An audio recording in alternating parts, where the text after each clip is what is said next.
Good evening. Welcome to our November 18th work session. Would you please stand and join me in the pledge? I pledge allegiance to the flag of the United States of America and to the republic for which it stands, one nation, under God, indivisible, with liberty and justice for all. And we're done with roll call, I think. So, since this is a work session, not an official meeting, we will get right into our reports tonight, and with that, turn over to Dr. DeBarbery. So we're very excited this evening to continue our discussion regarding the elementary strategic plans and the action steps they're taking. So we're going to follow the same process that we followed with secondary. Each of the building principals is going to quickly give an update where they finished last year with the goals. And for two of them, it's a little bit more challenging, but they've been working with the leadership teams to make sure that they can provide you with a quick update. And then they will get into this year's goals for 24-25, and they will follow the same process with goal number 1. Everyone want to talk a little bit about goal number 1, and then we'll circle back to goal 2, etc. So if you have questions along the way, and the more dialogue, it'll be a lot better than just them presenting to us. So with that, I will turn it over to Cindy to start us off. Thank you. Dr. Barbery, we are much more excited about the capital project that you presented probably than you are to hear what we have to say. Because it's well needed, and so I know it meant a lot to our schools that you came and did the presentation and answered questions. So if you don't know me, my name is Cindy Cronin. I'm principal at Van Buren Elementary. I am really fortunate. I feel like I have the best job ever, but also working with this team that we have setting up at the table is it is an amazing experience to be surrounded by such a great group, and we've got some new folks and some old new folks that have joined us this year, and so it's been a great year, and working and collaborating on this it's been really beneficial. So just to start off with the recap of last year, do you want us to go each goal or just all 3? Just highlight. Okay, perfect. So at Van Buren Elementary last year, when we talked about DEI, cultural responsiveness, we had we did an implementation of a student belonging survey, which was yielded the results that we hope to have, is that students feel like they truly belong to the Van Buren school community, and that they have trusted adults who surround them and help them throughout the day, and that they can go to. We have, from the diversity standpoint, we try to implement or to have assemblies where students can make connections beyond our school community and beyond our community of Baldwinsville in the state of New York and the United States. So one of our first assemblies of the year was Perry Ground, who came and talked to our students about Thanksgiving and stories from the Longhouse, and he did a Thanksgiving fact check, which I think was really eye-opening for several of our students. And then in January, we had exchange students that came to our school and talked to students. It was a Just Like Me presentation. So we started with the girls, the exchange students who were both Muslim, talked about their experiences at home and really highlighted how they may be different from our students and the things that they've learned in our community. But then we brought it back around, and we had a culminating activity where the students asked questions, the girls asked questions. Who likes to do this? Who does this with their family? And the Van Buren students were able to see that even though these girls who looked exotic, looked different, experienced a different religion, experienced a different culture, even though they're so different from me, we have a lot in common. There are a lot of things that we share. So we called that the Just Like Me Assembly. We are always in progress of celebrating the diversity of students and staff. And so those were our diversity goals and the things that are still in progress this year. When we talked about PBL, our main goal last year was to understand the PBL knowledge and capacity of our staff. So Van Buren teachers had been through some PBL training several years ago. We've also had staff who have come to us from different districts and have had PBL experience. So we were really trying to get a handle on what our staff knows and understands and where they see themselves in the future, so that we could have that starting point for the PBL work that we have. One of the things that all staff did is they identified areas and units of study that they currently do that would lend themselves to an entry point for PBL at Van Buren. And finally, increasing school safety and security. As you know, at the end of the year, we implemented the threat detection system, and that went very smoothly. Students are very, very used to it now.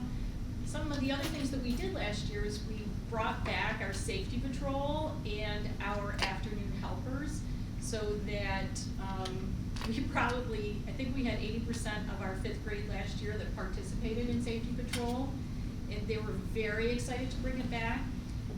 In the past, it was a teacher who ran that, but last year it was Officer Jim, so he took a professional approach. And then halfway through the year, he assigned leaders on the teams so that they could show their expertise because they showed exemplary responsibility.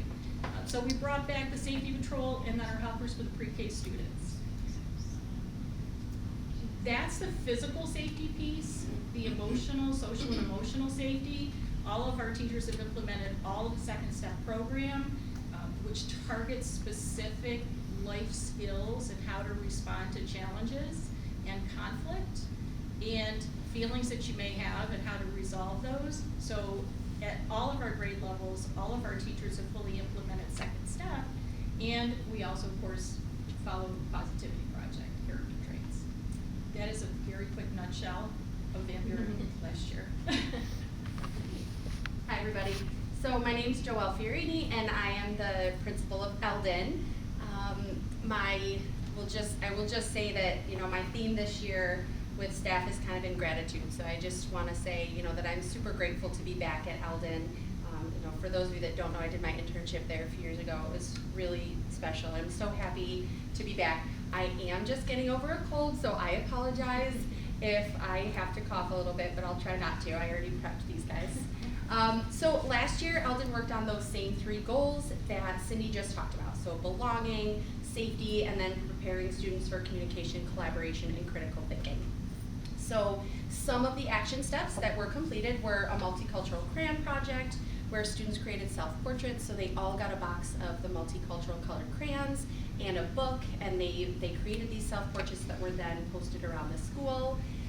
There was a lot of use of thought exchange, and I know that Cindy talked about that too. So there's a lot of gathering of information for multiple goals, and then in turn sharing that information out with staff.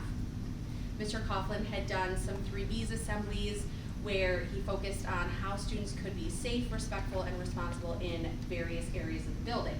And so in each assembly, they would focus on a different area and talk about what it would mean to be safe, respectful, and responsible in that area. And then there were some other safety measures. So there was a evacuation drill to Grace Episcopal Church that was implemented, and then also having our school resource officer, who is amazing, share some safety protocols with students.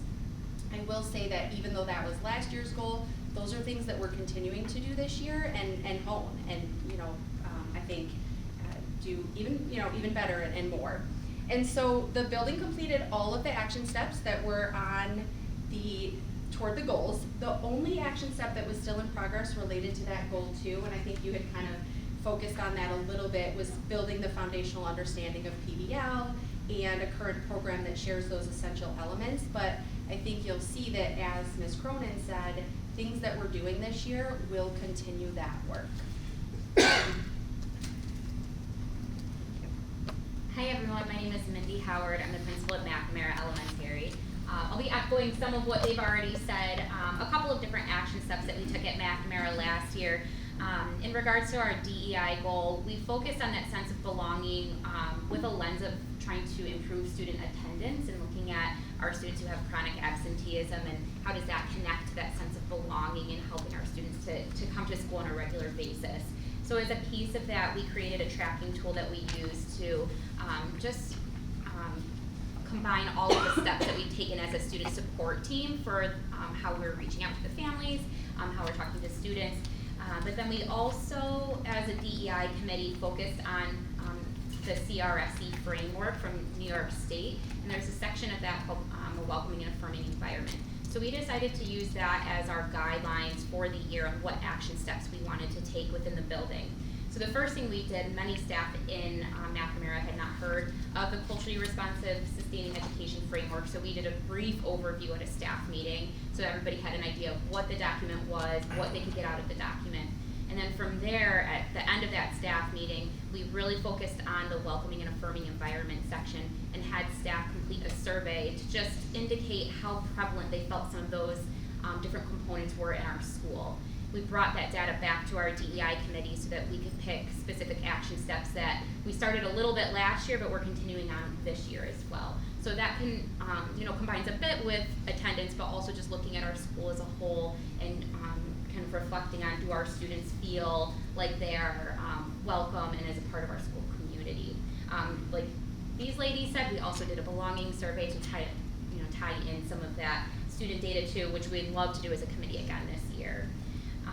And like I said, I'll talk about them in a little bit, but some of the data that we came up with from that survey led into some of our action steps for this current school year. Really very similar for our PBL goal is really the foundational knowledge for our staff, gathering staff interest, answering questions about what might this look like for me, and building our first cohort, which was trained this summer. And then again, that will lead into some of our action steps for this current year. And then our safety goal, along with some of the other components that they talked about, like threat detection, we focused last year on creating safety videos for our playground. We are getting lots of comments from students and from staff about students needing frequent reminders of how to safely use equipment, what expectations we need to follow on the playground. So as a building leadership team, we came up with some of the challenging pieces of equipment. We created a script for them, and then we made a video with our student council where they acted out how to use that equipment. We put it all together and then put it on our website. And we also started this school year by having all of the classes show those videos for each of our playgrounds so that the expectations were clear, along with a little, not really social story, but kind of booklet for each of the playgrounds for the expectations for the playground. So that was one of the steps that our staff and our building leadership team felt like we needed to kind of enhance safety. So we did that along with some of the other pieces like the threat detection system. And again, like you guys had said, threat detection system is going so smoothly. The students just jumped right into it this year. I'm so glad we started in June last year so that we had that, just kind of the plan going forward. Hi everyone, I'm Kate Little, I'm the principal at Reynolds. Melissa's here, so if there's anything I'm missing, she can fill in any gaps that I might have. I'm really thankful for it. So looking at goal 1 when we're talking about being culturally responsive in reference to DEI, echoing the same things that they've said, so I'm not going to repeat that. I'm just going to highlight the things that we're doing in addition. One of the things that has been implemented and carried into this year is our silent mentor program. So students have a mentor that comes and sees them, and it's just kind of like a silent, it's not, we don't make a big deal about it, but it's somebody that's at like, a regular check and connect for kids that we feel are struggling to sometimes connect to people in school. We have made sure, and I know that this is across the board, that after school opportunities are available for all of our students. And so there's that busing, and we're making sure that we're really like letting kids know, like, you all are welcome to be there. We want to see you after school. We want you to participate. And then looking at that, one of the last things was just having the other like connections with different staff members. Like if it doesn't even need to be silent, we can be like, hey, so-and-so, I want you to go connect with this person and really let them know that I am there, like that you're there for them. But all of the different culturally responsive things that Dave said, I didn't want to say again for you. So, but those are just a couple of the unique things going on at Reynolds last year and carrying into this year. Oh, and that's one. I'm sorry. I was like done. Talking about the project-based learning, again, using some of the data about project-based learning and finding out what teachers understood about that problem versus project-based learning, and leaning into that and using opportunities in staff meetings just to kind of educate more. And then Staff members over the summer went to training in order to better understand and prepare for this coming year. The other one, the last one, talking about school safety and security, just like everybody said, the Evolve system is up and going. They're familiar with it, kids know what to do. It's like just regular for them. Doing the evacuation drills, which we have carried over.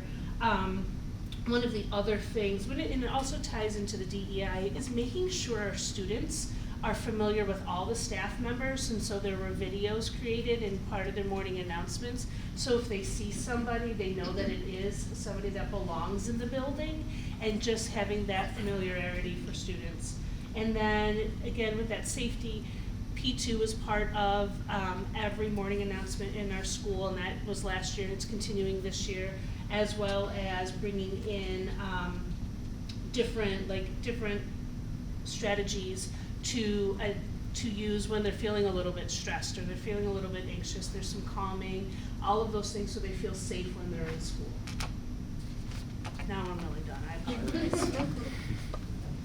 Good evening, all. Alex Ewing, Principal, Palmer Elementary. Somehow I ended up here at the end, so I have to.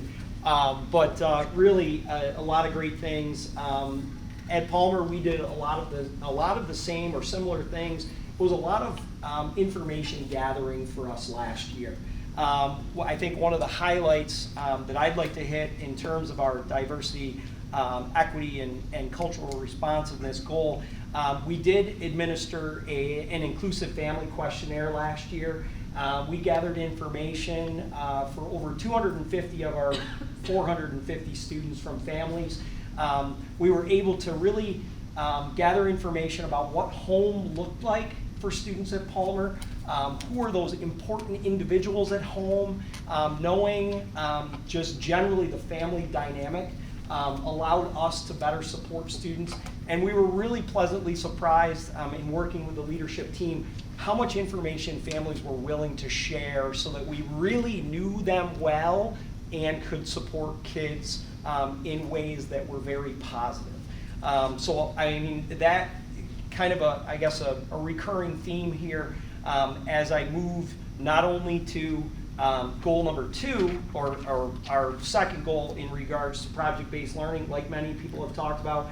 We really wanted to gather what people knew about project-based learning. We wanted to kind of dismiss some of the myths about what project-based learning really was. It wasn't just about projects, it was about deep learning experiences, and that connection to the real world for kids. And so when those conversations opened, it really did a lot for people's level of understanding of the concepts, and really open conversation about the capacity of our teaching staff, which will continue obviously as we had a group of individuals that participated in summer training in anticipation of really kicking off some pretty significant project-based learning experiences for students this year. Lastly, like many, implementation of threat detection, that was a huge piece of our, the end of the year last year.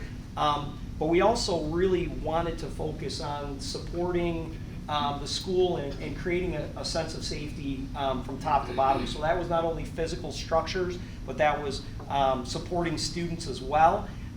So we really developed some targeted focus groups for students that were struggling in particular ways, socially and emotionally.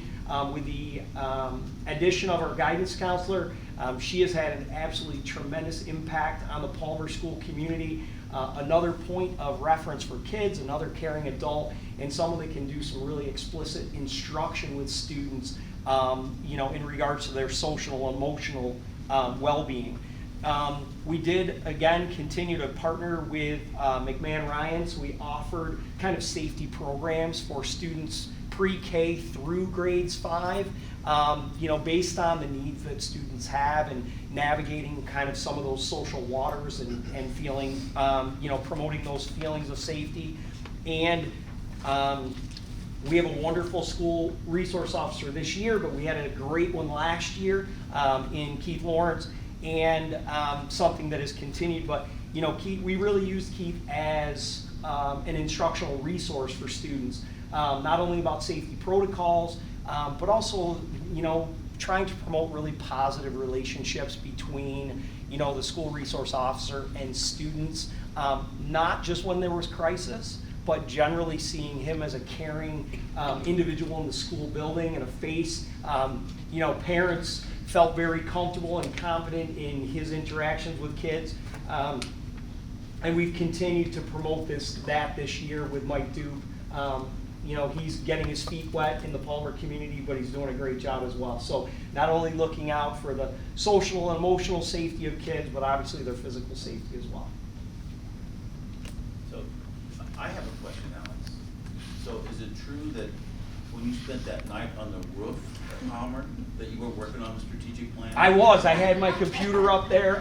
My teeth were chattering. The PTA picked the coldest day possible this fall for me to be on the roof. Good work But on my their fingers part. were working so fast that it warmed me up.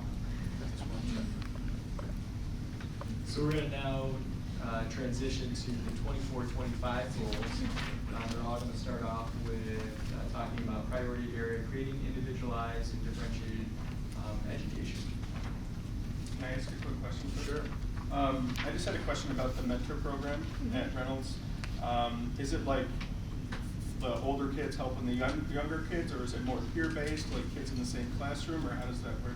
That's an excellent, that's an excellent question. So, what I have seen happen, and maybe Melissa, you can answer more. This year we're using some adults, and an example is one of our kids really wants to be a police officer when he grows up, and he needed some extra support. And so we've had our SRO go in and be the silent mentor, kind of the buddy. But I've also seen some kids, we have our older kids helping our younger kids as well be role models this year as well. And it's, they're not sitting down and doing actual mentor, but they're that role model there for them. It was mostly, last year, it was mostly the adults. So when a kid came in, it was like just to check and connect. How are you doing today? How was your morning? You're gonna have a good day. Really based upon what they needed. There were times though that the older students made more of an impact than a staff member. So that was something that we valued as well. And students were able, so it was either an adult or it was, could have been the custodian, the lunch monitor, any adult working in the building, and any older student. Thank you.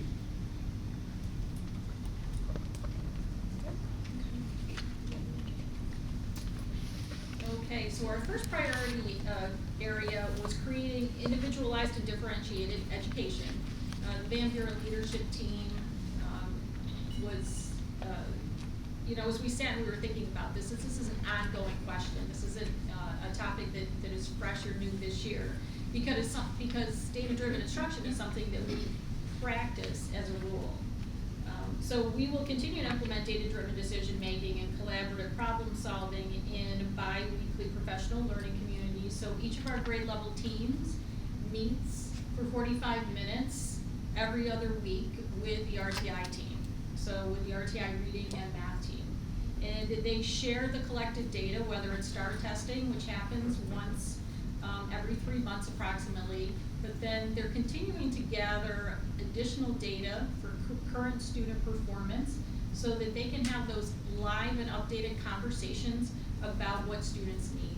If a student is showing significant growth, we're not keeping them in the same, we're moving them to a different skills level group. So our teams get together and have those conversations with regularity, so every 2 weeks. The action plans that they develop are really based on that data and the information that we have on students. And then they use the grouping then to analyze how that's working, how that's performing. And they can, in real time, so every 2 weeks, they can shift students based on their needs and what they're showing us in terms of their performance and any additional needs that they have. We are, in addition to that, we are goal setting in our PLCs, so analyzing the data and setting instructional goals.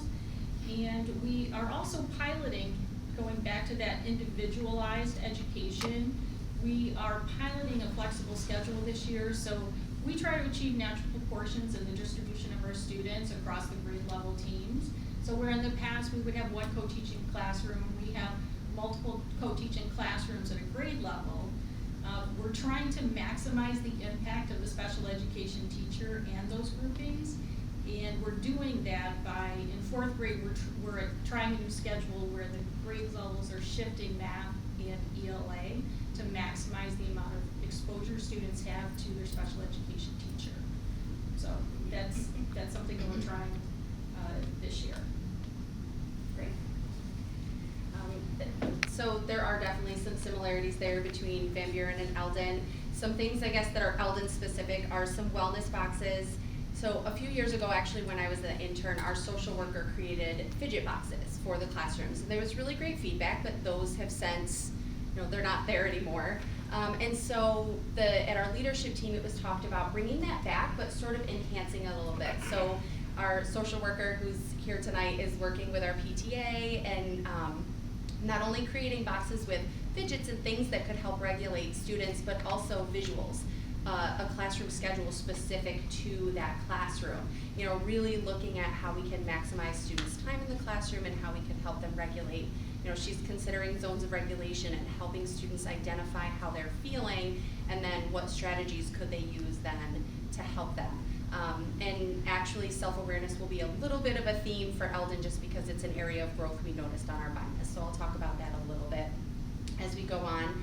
Another thing that we're focusing on is our grade levels are really trying to utilize a win model, and I think this is similar to what you were talking about with really making sure students are getting what they need. So we had longer data meetings than ever this year, and our teachers really appreciated it. They were able to sit down with the RTI teachers and really talk about what students need. So instead of saying this teacher's pushing into this classroom, what students are they going to work with?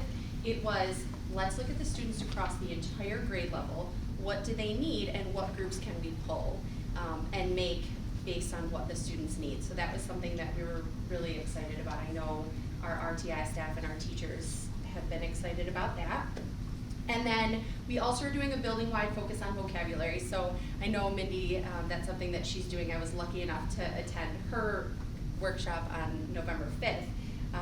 But we wanted to look at Tier 2 vocabulary because it is such an important piece for our students. And so we decided to implement a word of the day. It is going to be, it's already started, it's on our announcements, and we chose Tier 2 words, so specifically words that students need to know to access information, but they're not necessarily content specific, and they're not necessarily the words that they already know. And so those will be on our announcements every day through the rest of the year. We also have our 5th graders, so at first we were just putting the word of the day out there and the kids would read the definition, and we've already kind of changed that to include a slide where it will have the definition, a sentence with the word in it. It has some yes or no questions that students can answer with the word in it, and that's something that our 5th graders are helping with, so really kind of getting the students involved in this as well. Those are the Eldon specific action steps. Thank you. So for McNamara, over the summer at the building leadership team meeting, when we started talking about how we wanted to achieve this goal or put some action steps together, we decided that we really wanted to take a science of reading focus. A lot of the teachers at McNamara have done a micro-credential in science of reading or have attended letters training or doing a lot of reading and research on their own, meeting with our learning coaches and things like that. So we decided we really wanted to pull science of reading kind of into a focus for our building leadership team. And after going through one of our first action steps was to really go through our gap analysis reports from the 23-24 state testing this year. So what that report shows, it goes through all of the question numbers on the state test. It doesn't have the questions on there, but it will tell you if it's multiple choice or constructed response, what standard it's connected to, and then what percentage of our students scored either correctly on multiple choice or if they got partial or full credit for the constructed response. So we really spent a lot of time looking at that as a building leadership team and in our grade level team meetings. Even K1, 2, we looked at it also, even though they're not state testing grade levels, but we know those foundational skills start at those levels. And so looking at all of that, along with some of the information that Danielle provided to all of the administrators about trends across the district, we decided we wanted to focus on vocabulary because it's one of the trickier areas with science of reading to be systematic. With some of the other areas like phonemic awareness and phonics, we have very systematic programs to follow, but that's more difficult with vocabulary because you have to determine where to pull the words from, and all students have different ranges of vocabulary. So what's a tier 1 word that we would expect for everybody, which means like everyday vocabulary, like table, some students might actually struggle with those types of words. And then once you've identified words, what approaches should you take to teach those words? So kind of going into our next action step, we decided as a starting point we wanted to provide a training for our teachers specifically on vocabulary. It just is something that kind of gets left out a little bit more of the conversation when you're talking about science of reading. Luckily, the school psychologist in my building, Alex Russin, has attended a lot of the state vetted trainings on science of reading, which is through Syracuse University. So she had participated in vocabulary training last year, and she turnkeyed that last week, November 5th, a couple weeks ago at our ed camp, and we had most of our teachers that were able to participate in that. We felt like that was one of the most important steps because that just really brought teachers back to the basics of what do we need to do for best practice in vocabulary instruction. We're also doing a word of the week, not a word of the day. So we're working on that, and we're pulling words. One of the places that we're pulling words from is our PARP book that we'll be doing. PARP is Pick a Reading Partner, which our PTA supports. We're reading Tale of Despereaux as a school-wide community this year. So our librarian has already gone through that book and pulled out words that she thought would be a good fit for that we're going to be incorporating school-wide. But then also our building leadership team has a subcommittee working on just pulling some more tier 2 words that we can just teach to the school. And again, that's just kind of like a fun piece that we're doing, but it's also just bringing vocabulary to the forefront of everybody's minds. And then lastly, we're still in the very early stages of this, but we would like to hold our building level community cafe on the science of reading. We're not totally sure what that will look like yet. I want it to still be kind of conversational like our community cafes are at the district level, not just a presentation. So we're in the very early stages of planning that, but what we'll really be focusing on is what families can do at home to support developing readers.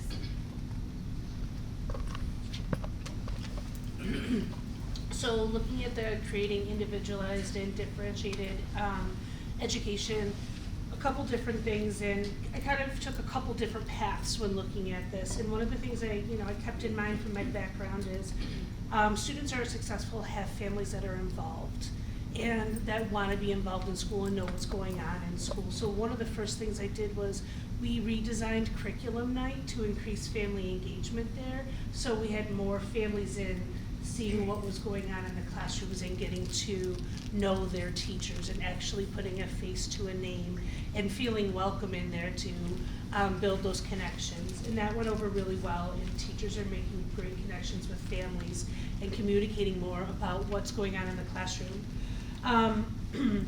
Going with that, we redesigned RTI Family Engagement Night to kind of model that, because RTI services are so very important for many of our students, and we wanted to make sure we had more families aware of what really is going on in RTI and the instruction that's going on there. And so we redesigned that, and we had quite a few families show up for it. And the kids were excited because they got to show what they were learning as well. And we've really, I've really been monitoring the RTI. They push into classrooms instead of pulling kids out. And so kids aren't leaving their classrooms, they're getting the support that they need while in class. And really looking at this and thinking creatively, looking at the scheduling, some students have been able, the teachers have found some, I don't want to say holes in their schedule because that sounds negative, but some pockets of time where they have some students that have a little bit higher need, and so they've been able to, in addition to pushing in, pull them out for a little bit of extra time just to give them a little bit of one-on-one, because they realize their schedule's working so well. So they're really getting the support that they need, and it's individualized. And then, like many others, we want to really focus on the science of reading, and we're really increasing staff participation in professional development on that, so staff are aware of what is required. I'm monitoring like the regular IST meetings and instructional support team, and we're really like making sure that students are getting the additional support that they need, because it does ebb and flow and it does change from year to year. And then by the middle of October, we have transition meetings for students that are at risk, and we're putting plans into place to keep them moving forward. And these are individualized for students in order to help them succeed in the grades. So that's, that's what we're moving towards this year at Reynolds. So at Palmer, we have looked at many of the same things. We really did have a conversation with our leadership team this summer in preparing for the year, really looking again at RTI as well, but also looking at that time as a time of shared intervention, like many of my colleagues have spoken about, looking at that model, understanding that we have multiple adults at a grade level that can support students, but also the fact in that way, also trying to look at enrichment opportunities for students as well at that particular time. And so again, giving students what they need looks different for everyone in the building. And so having those experts, not only in reading but in math, but also looking at classroom teachers, puts a lot of hands together to support students in the different ways that they may need. We also talked about, and falls very closely in line with project-based learning, but a lot of the discussion was really promoting the opportunity for students to demonstrate their skill in ways that are meaningful and personal for them.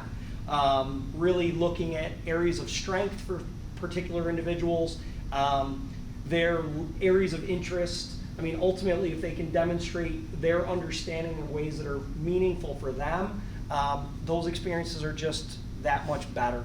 And I think the products are better, the conversations are better, and engagement is stronger. And then finally, as you all know, I think everybody could speak, our therapists in the Baldwinsville Central School District, OT, PT, speech, they're tremendously talented people.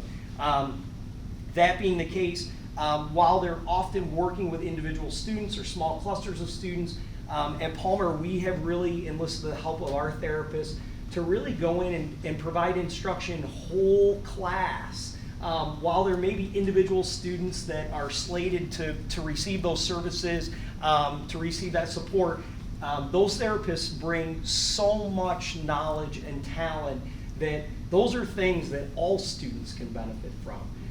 And as people like Mo Murphy, Jen Young, those really heavy hitters at Palmer, people that we're really lucky to have, they can offer just so many things, positively. We have here, things around gross motor skills. We have, question strategies, all sorts of things. So rather than just keep them concentrated on a few students or a small bit of the population, really looking to, I guess, kind of exploit them in some ways and have them deliver instruction to larger groups of students to ultimately benefit the entire school community.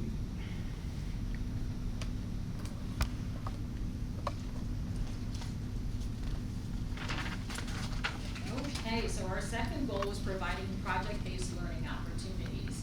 So I would like you to imagine a group of 6-year-olds teaching a group of 5-year-olds what school rules and expectations are, because that's happened this year. So our entire first grade team attended the PBL training this summer. So we had a total of 6 staff members plus myself who attended the PBL training this summer. The entire first grade team went, and they decided that they would do it right at the outset of the school year. And they did that because every year we reteach at the beginning of the year what are expectations, being respectful, being responsible, being safe. And so the students went through a process of identifying school rules, of discussing them, about refining their list, and taking on responsibility for one of the rules, and creating presentations, and talking about the characteristics of that rule. And then they went and they taught the kindergartners, and it was amazing. The difference between teaching first graders about what your expectations are, and first graders identifying what safety should look like and feel like, and then teaching it to the little kids, because they're little kids. It was amazing, because they took real ownership of that responsibility of helping the younger students understand what school rules are, so they made a deeper connection. So that was just a simple entry-level introduction to PBL, and I think that's where all of our grade level teams will be starting off. And they already have, our first grade team has ideas for how to implement that again in the future and what they would change and how they would modify it. Our librarian also completed her PBL task with kindergartners, where they created books that they could keep in the classroom about each other. So they had, this is about me, so it was creating a sense of classroom community. And we have our pre-K students in our 5th grade that we're still looking forward to completing their project-based learning projects this year. Additionally, 2nd, 3rd, and 4th grade will identify this year their planned unit of PBL learning for next year. Leadership teams will continue to reinforce and re-engage all of the staff in conversations around that, because collaboration is one of our strengths, and sharing that information will help us continue to grow in that area. Yeah, I'm gonna try. I apologize. This is so embarrassing, and I promise you I feel so much better. I just can't get quite over this last tickle. So let me do my very best to get through this. So super excited about a building. We're calling it a building-wide PBL. That does not mean every teacher in the building is doing it, but when the teachers attended the summer training, we had a group where there was a representative from each grade level, and they wanted to do a PBL about how to make Eldon better, and they were all able to link it to their content standards, some with community, some with expectations, things like that. So what we did do building-wide was an entry event, and it was really exciting. We brought all the kids down for an assembly, and I had former Eagles send me videos of what they loved about Eldon, and it compiled into about a 6-minute video that we showed the students, and it was really exciting. Tom Coughlin, was one of them, and my own brother and Mrs. Dwyer, who was a student and is now a teacher, and so that was really fun. And like I said, even though not everybody then went and did the project after, everybody was a part of this big building-wide entry event, which was exciting. We also, something as simple as having the staff who went and got trained this summer share their experience. And it was really neat, because at our first staff meeting, we had one representative who was from that cohort that talked about this building-wide entry event and got everybody excited. And then we had one representative from the other cohort share, and they had, similar but also different experiences. So it was kind of nice for the staff to hear what they had learned and how it went.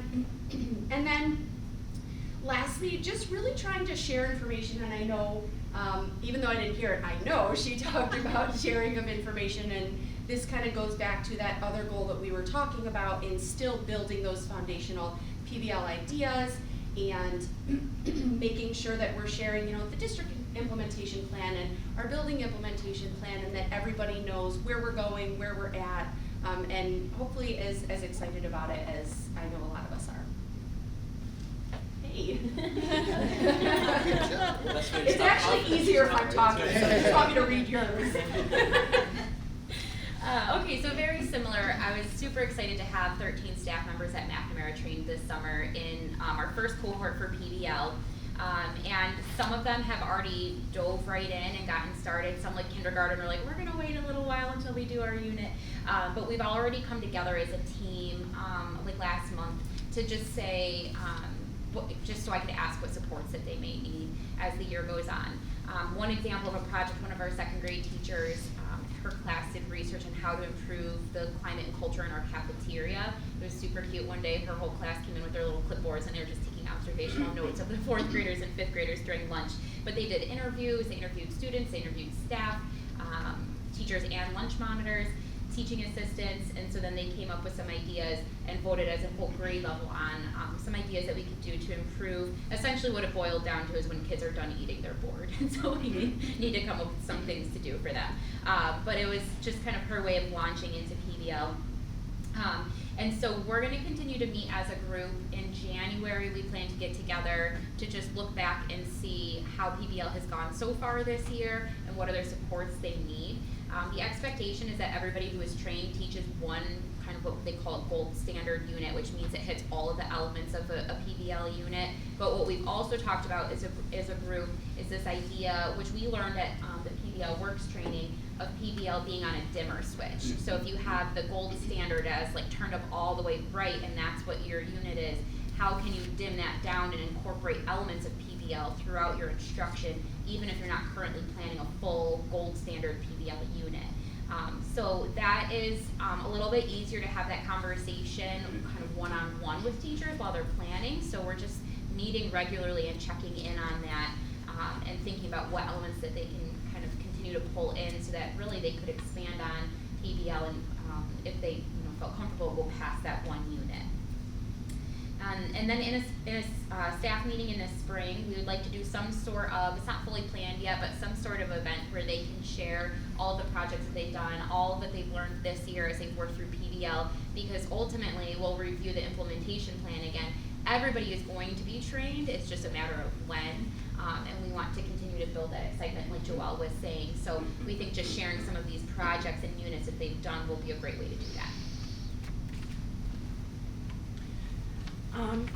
Just like everybody said, we've had at Reynolds some teachers trained in PBL, and we have some piloting some PBL units this year.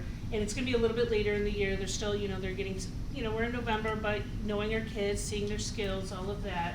And so they're also collaborating with the learning coaches also to kind of expand and work towards this gold standard, project-based learning unit. However, keeping in mind that there is that dimmer switch, that if we need to bring it down the first year, we can bring it down and make it a little bit more manageable. With that, and talking with my leadership team, we're talking about these projects and learning that way, but we have an amazing resource in our building as well, our school counselor. And in order for students to have some more background and more knowledge going into these types of projects, we're having our school counselor also go in and do career lessons and making sure all of our students, pre-K through 5 are a little grade appropriate, but like aware of what's out there and getting some more knowledge of what they can bring to these units and to these different projects, because students do need to know, in order to be critical thinkers, more of what's out there for them. So that's one of the unique things there. So at Palmer, we also had, a cohort of individuals that participated in training last spring and this past summer. As Mindy talked about, the expectation is that all teachers that were trained will be implementing a unit. There's been a lot of discussion as far as that's concerned. Our Palmer leadership team really agreed to be a point of reflection and kind of learning in terms of the implementation process. We have several members that attended training that are part of the leadership team. I will say that at Palmer, I have kind of leaned on peer pressure in a very good way. Although all of our teachers were not trained and it was a pretty small cohort, the teams at Palmer are very, very tight. So many people have been willing to kind of jump on board with other people's designed projects just to put experiences and create those experiences for students so that they, through collaboration, can kind of, really go through those experiences together versus an individual at a grade level, going through that experience or providing those experiences for kids. Many of the teams have kind of really pulled together and said, no, this is not a project that necessarily I designed. I was not part of the process, was not part of the training, but I am willing to be on board to be a part of that piece so that in reflection, there's a few more voices at the table to determine, the success, what might be areas in need of improvement or need of growth. So we really worked on that peer pressure model because people are friendly and personable with one another. They want to kind of please each other in some regards, and so they've been willing to kind of jump on board, be a little bit uncomfortable, but also take those chances together to grow as a school community.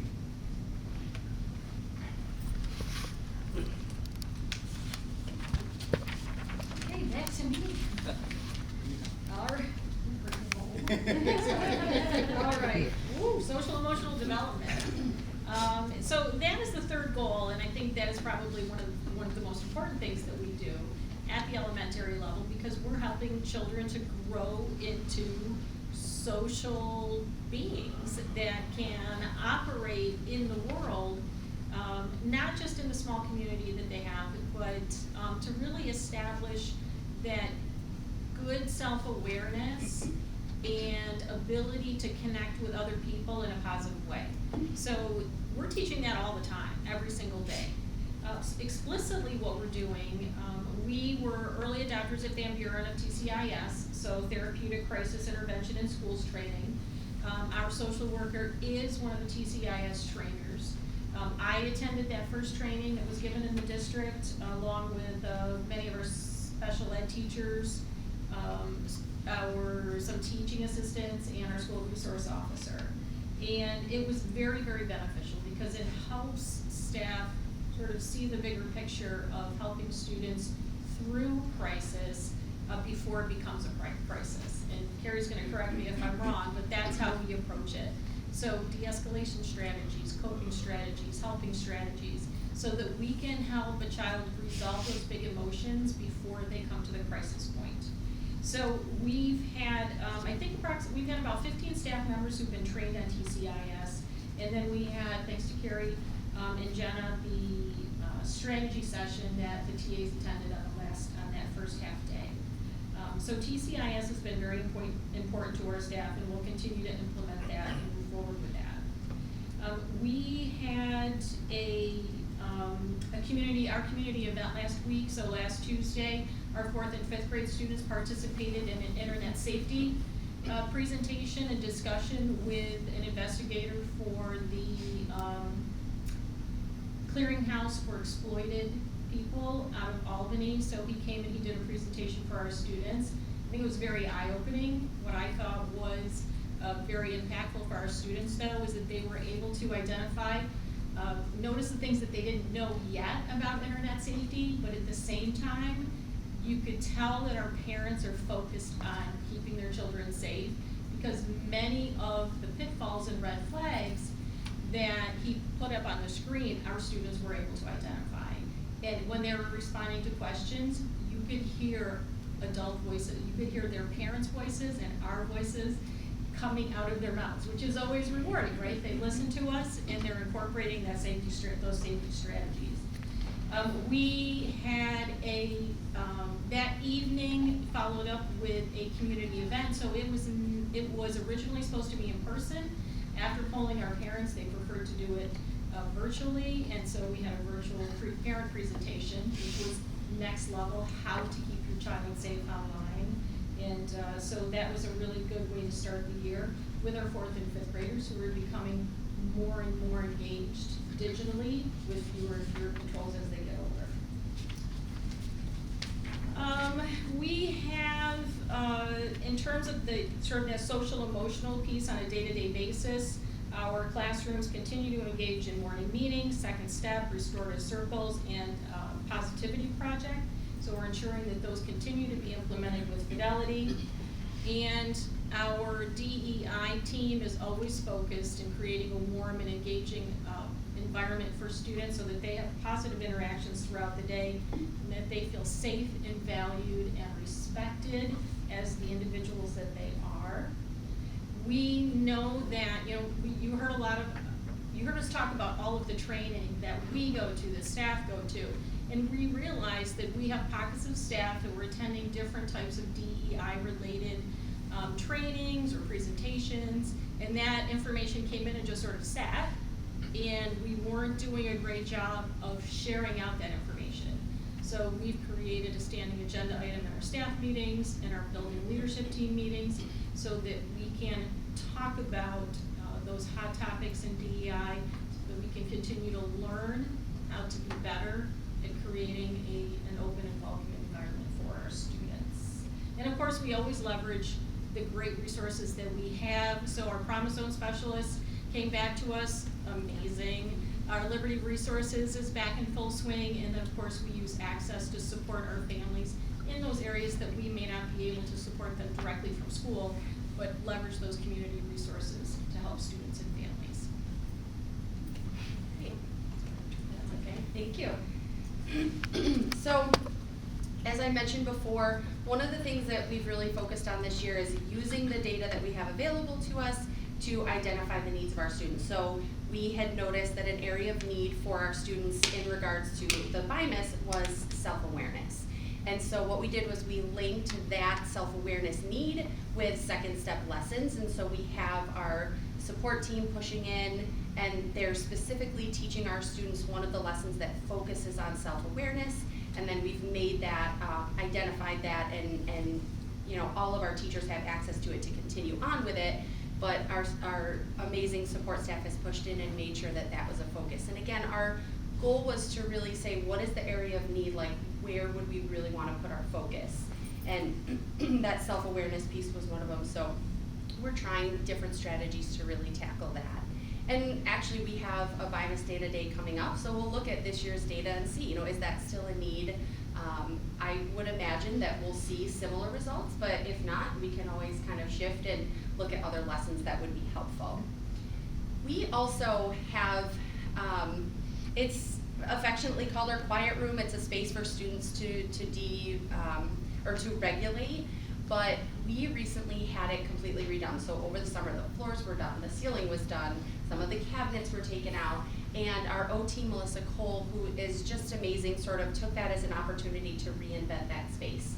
So, you know, she took some time to get it set up with mats and weighted items, and medicine balls and things that our students can use. You know, I talked earlier about how we want to keep students in the classroom, and we do, but sometimes there is that need for a space where they can safely regulate. There's visuals in there, you know, the smell the flower, blow out the candle, things like that, that students can use to help them then be ready to enter back into the classroom. And then last, I think this is actually very similar to what Cindy was talking about, the reorganization of our MTSS process and utilizing that student engagement specialist. We're really trying to look at those tiers, you know, second step being that tier 1 within the classroom, everyone's getting it. Then we're looking at our social skills groups. We once again went to BIMAS data, identified students based on that social component, and also teacher recommendations based on what they're seeing this year, because that social came from last year. So really looking at those groups and basing them on a need, and again, where that data came from. And then just looking at the BIMAS data review when we have our day coming up soon. So there's a lot of crossover you'll probably see as we make our way down the line between all the elementary schools. I do want to touch base for just a minute about TCIS though, because I was fortunate enough to attend this fall the 4-day training. And I do think, like, I already see a difference in my practice in working with students who are starting on their way up, you know, escalating, and just the way that I even interact with students. My social worker, I guess, and all of our social workers really are trainers and they're models for TCIS, and so I feel like I've had on-the-job training from him from the last year, but so to get all of, like, kind of the concepts behind it was very, very beneficial for me. And we continue to include more staff in that training too. It's tough because it's a long training, but it's so beneficial that it really pays off. Also in our building, and this is kind of a piece that I alluded to earlier as part of our survey that we did last year for the welcoming and affirming environment. I think Joelle mentioned earlier the Colors of the World crayons from Crayola, which our PTA supported and bought for all of our students. We have crayons and colored pencils depending on the grade level. So we decided to do a launch project for the whole school so that all of the students kind of knew the purpose for those materials. So they all listened to a book called I Am Me in their classroom, which didn't necessarily focus on the self-portrait aspect, but more about how we're all unique and we all have individual strengths that we can appreciate in each other. And from there, our art teacher made just a really quick video guiding students how to make a self-portrait. And then all the students used the Colors of the World crayons or colored pencils to make a self-portrait, and they're hanging on our bridge in McNamara. So that way, we're just hoping that when kids walk down the hallway, they just see like this, we all look different, we're all a part of the school community. To touch on restorative practices, last year we did a lot of work around restorative practices. Our social workers, psychologists, and counselors spent a great deal of time in staff meetings just teaching about the components of restorative practices. And really we saw a big change in people using restorative practices around the building.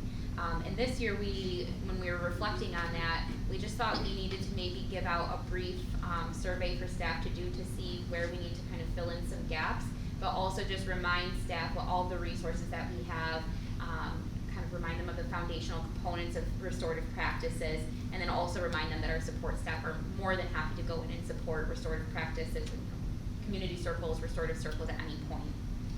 And then Cindy talked a bit already, and so did Joelle, about Second Step. That program is not something that has been done regularly at McNamara in all of the classrooms yet. We've decided as an elementary team and as a district to do Second Step kind of full force next year for the 25-26 school year, and have all teachers teach all 20 lessons in their classroom. So this year for McNamara is going to be about capacity building for that. So actually at our December team meetings, the social worker will be coming to just show the Second Step digital platform, make sure everybody has the ability to log in, take a look at the scope and sequence. And then what we're going to do for this year is pick one unit for each teacher to teach in their classroom. Lessons have been taught to students, but it's been by the social worker in the classrooms, and so this will be an opportunity. The teachers can co-teach with the social worker or the psychologist or counselor if they'd like to, but they're going to identify one unit. In our December team meetings, grade level team meetings, we'll be reviewing, buying this data, and then using that data for the teachers to pick which unit they would like to do. And that's a minimum. They can do the whole program if they would like to, but we at least want people to feel that they're ready for the next school year to jump in and teach all of the lessons. All right. So, continuing on with SEL, we know that if students aren't socially and emotionally regulated, they're not learning. So it is, a big focus at Reynolds. One of the things in continuing with the TCIS is when we sent teachers this year to be TCIS trained for that 4-day training, I sat down with my social worker and looked at our grade level teams, and I really wanted people that were trained in every grade level. I wanted to have somebody as a resource at every grade level, and then also looking at different spots in the building. So I kind of knew there was somebody all over the building, because if I could, I would send everybody to this training, but then we'd have no teachers, and I don't know what I do. So we sent I believe it was 6 teachers from our school, and so we have people at different grade levels and in different roles within the building that are TCIS trained, and everybody came back and just was like, this was so good. It was so eye-opening, and you do see it reflected in what's going on in the classrooms. You really do, and it's almost immediate. Continuing on with the BIMIS, we are administering the BIMIS, and something we did that was a little bit different is I made sure that one of our student support personnel, whether it was our school psychologist, our school counselor, or social worker, was there with the teachers while they were doing the BIMIS. So if there was questions, and so if they were like, I'm not really sure how to rate, is it up here or is it down here, they could bounce that question off in real time instead of putting it off and going back to it later. And so that really helped to get answer some questions when things could have been reflected differently, the data could have looked different. And with that, again, when we get all that data back, we're still finishing up tomorrow, using that to drive what Second Step lessons that teachers will be implementing in their classroom to address the needs that they see happening. And it could be different lessons within the second grade. I'm just throwing out like a grade level within the second grade. One teacher could need to do this lesson, another teacher want to do this, lesson, and we're going to make it, tailored to what students need. And then talking about the wellness room, that was something that was starting over the summer, and we've just really we call it the wellness room. We call it the zone. Yeah, the zone. And just really making sure that there's a place for students to go when they do need a break. And it's just, you know, if they do need to step out and just take a little, you know, smell the flower, blow out the candles, jump on the trampoline for a little bit and get the, like a small exercise trampoline. You know, get a little bit of that energy out, that type of thing. Play with some fidgets right then and there. And we've really promoted using that instead of a student, you know, going to the discipline level or the level where they might get themselves in trouble. Let's try this. Let's go there and see if we just need to kind of take a step back, take 5-10 minutes, because I'd rather a student take 5-10 minutes to get themselves regulated than be gone a longer period of time because they've escalated. And 5-10 minutes we can recoup pretty quickly and come back from. So those are the things we're working on at Reynolds. Turn it off. So again, I think the general sentiment here is the importance of just social and emotional health of students. It is, you know, I guess an ever increasing need. And so while we try to be as proactive as possible, sometimes we have to be reactive in certain situations. We too are utilizing Second Step at Palmer. And again, kudos to our, you know, our counselor and social worker that have really been in past leading some of that charge, but we have also handed it over to the classroom teachers. We understand that, you know, the classroom teachers are really the point people for managing those situations with their classroom communities. And so those things really being seen as whole class kind of tier 1 interventions are important. The backdrop of that is kind of the springboard for a goal at Palmer really to expand that social emotional learning for not only that tier 1, but obviously tier 2, tier 3 intervention level. We want to, you know, provide those classroom lessons, but we also want to provide those small group settings to, you know, address students that are struggling or may need, you know, support in managing their own situations, even down to that individual level. Our guidance counselor has developed really some focus groups around those Second Step lessons, and we find that there are a lot more students that are being supported in small group and at the individual level. Those are all coming as, you know, referral from classroom teachers after, you know, participating in those Second Step lessons and then recognizing in the day-to-day students that need that additional support. You know, we're obviously running all of that communication through families. Families are just absolutely eating up the support that we can give to students because, you know, those are situations that our students are not just dealing with in the school building, but families are seeing at home as well. So they are very, very willing to let really talented people work with their kids, work through those situations, build meaningful relationships, not only with adults, but obviously their peers in the building as well. So again, just having those individuals, those support staff members as well as the classroom teacher, just be able to have meaningful conversations with kids. You know, as Kate said, you know, if kids are not social and emotionally, you know, healthy, their levels of engagement are, you know, are significantly, you know, diminished as far as that's concerned. And when kids are happy and they're feeling good, they're so much more accessible to learning, you know, in a variety of other ways.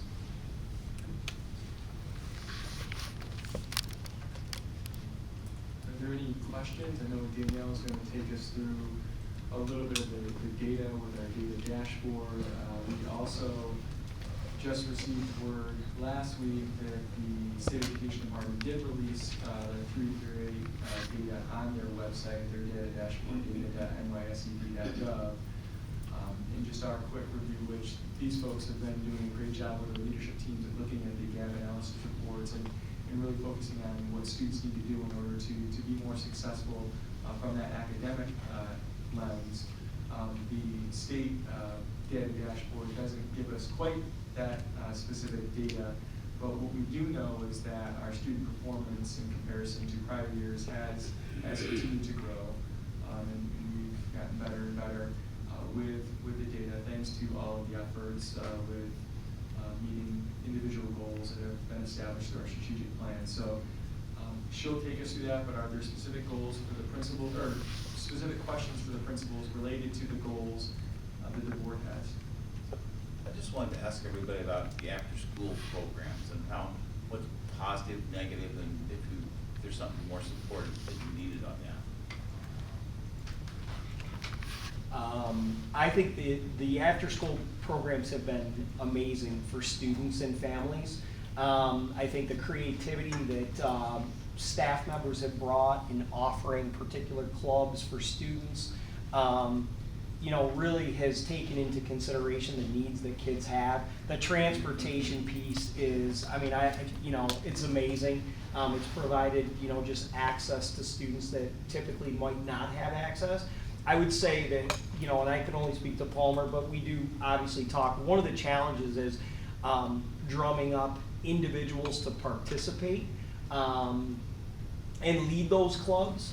That being the case, I know at Palmer this year, we really put together a flyer and did some recruitment of the school community outside of our teaching staff. We have an individual that comes over from Durgee, who's a Durgee staff that's leading a very popular club. I think that's for us the largest challenge, is to have adults. And, we have so many students, not that we've had to, limit our participation, but at times we have, because we have so many students that are interested in particular offerings, that it's larger than the number of staff members we have to oversee those groups.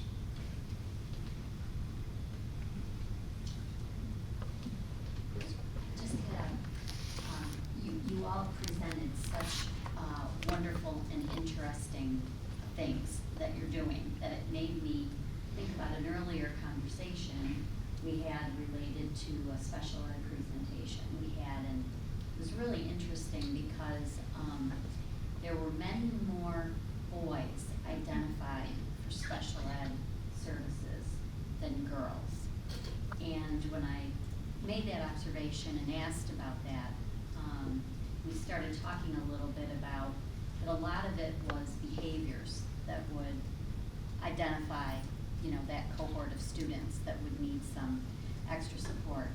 And it seems like you're all doing things related to all these three goals that address the way students learn differently. Whether it's, differentiating the instruction, whether it's project-based learning, or whether it's, focusing on the social emotional aspects.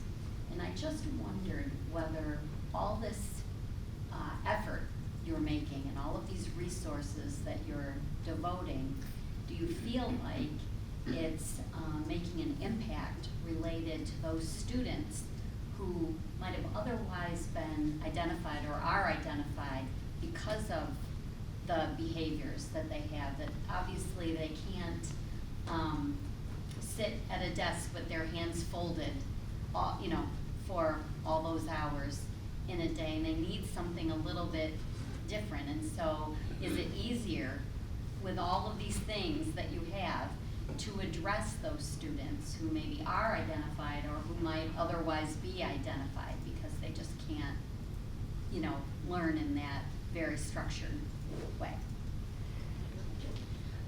I think probably Cindy and Alex would have kind of like a longer history to see, but I just noticed a difference from last year. This is my second year in the building, so last year to this year, the progress that I've already seen for students has been amazing. I think a lot of that is like our TCIS strategies that we're using with students, our second step strategies that we're using with students. A lot of times with students who struggle with behavior, it's going to take so many repetitions of skills for them to really internalize a strategy. So it does take a while, but I think the nice thing at the elementary level is that we have all these years that we can watch the students and see their progress. I'm thinking of one student in particular, like this, that's kind of like a big picture, but one tiny little aspect. I have a kindergarten teacher who was trained in TCIS, and there's a component called the life space interview, which is a process that a staff member will go through with a child after a crisis has happened or after a student has been escalated and has returned back to regulation. And so because of her training in that, what we do now when the student in her class who is not identified has a behavior, one of us will go switch with her so that she can take him in the hallway and do that life space interview with him. And we've seen, I mean, just in 1 quarter, we've seen so much growth with him already. So that's like one tiny, tiny little slice, but I think things like that happen across the whole building. I would just add on to that, like almost to a T. I think we're seeing very similar things, and something that Cindy said earlier resonated with me, because she's saying they're hearing students use some of the language and say things, and we are as well. And you know, I can think of a few different examples. Certainly I don't have the historical, but you know, students who are using language, or you know, saying, well, I could use the cool down corner in the classroom, or I could go here, and they're aware of those strategies, and then when you start to see them use them on their own, it's just like magic. So I definitely, you know, in the short span that I've been there, think that I have already seen it, so I would imagine these guys are as well. And I would say one of the particular strengths of TCIS too is, you know, if you think back when we were all in school, stop doing that. Don't do that. That's the right, you know, that's the wrong behavior. And we were very judgmental and do this, not that. You know, we've come a long way, I think, in understanding that every student comes to us with their own personality, their own little being. But TCIS really, I think for me, what was most impactful is once you come through the crisis, or you've avoided a crisis but come through the situation, there's a reteaching component. Now let's go back and role play what happened and some different responses that could have a more positive outcome.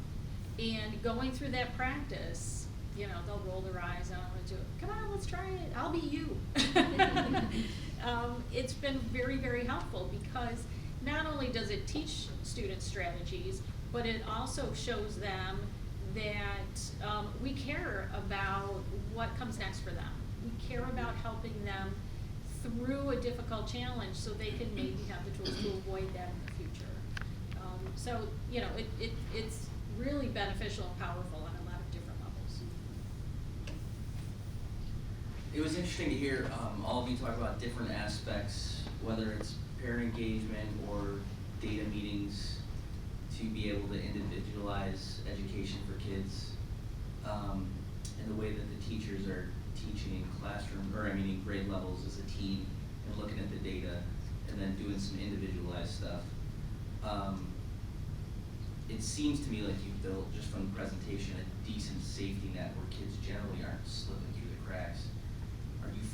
I guess this is kind of a general question, are you feel like you're winning in that? Or, I know there's disappointing stories and there's exciting stories, but in a general sense, do you feel like it's working and you're getting kids at the grade levels by the end of the year to where you need them to be to move on? In my short time here, I do think so. But growth and getting to a point we need kids looks different for every kid, right? So depending on the student, what their growth looks like, you know, you're seeing it from September until now. And I think about some of the different, we talked about TCIS and we hit on Promise Zone, like very briefly. And I cannot say enough about our Promise Zone specialist that's in our building this year, because he has become such a big role model for, and I'm going to say it, especially the males. There's fewer males in elementary education. That's just a fact. That's like, you can research it. And having, you know, a male there that is connecting with kids, he's catching kids from falling through the cracks or going down some paths. We have some boys that are very, very competitive in 5th grade, and that's natural. He's going out there and modeling how to play fairly. He goes out and plays with them during wellness to say, no, when we lose, this is what we're doing. And those are skills, and so those are things that are keeping kids engaged. Just little things like that, the growth, I definitely think, I definitely know kids are making growth, you know, by the end of the year. Can I add to that? Sure. And I would just say, you know, the number of support teams that are working in the building, this isn't just classroom teachers, this is obviously school psychologists and social worker and guidance counselors, things that the district has made a commitment to, has totally changed the face of, I know I can speak to Palmer, I mean the support team. It is a think tank, you know, the number of teams that are looking closely at kids, you know, in a variety of ways, ensures that, you know, nobody is falling through the cracks. Classroom teachers know them, you know, other support, members know kids, and therefore, you know, there's really no surprises as far as that's concerned.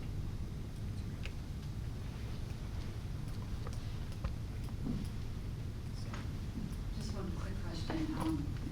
And the after-school activities that the children are being able to attend, I feel like that's huge for the sense of belonging for all the kids.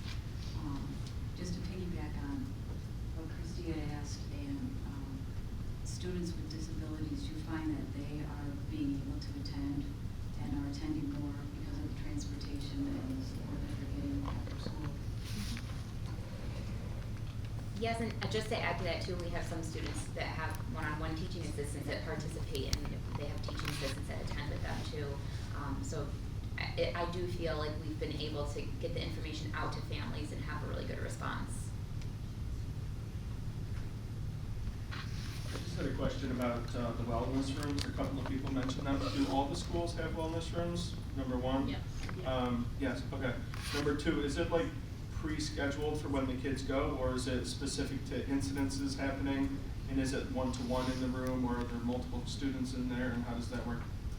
It's kind of all of the above. Yes. I can speak to, we call it the zone at McNamara. So there's a schedule, our Promise Zone engagement specialist has a schedule where she brings students through to the zone throughout the day. Sometimes it's one-on-one, sometimes it's with 2 students or 3 students. It really depends on the student and what they need. If they really need a quiet, calm place, we usually do just 1 student.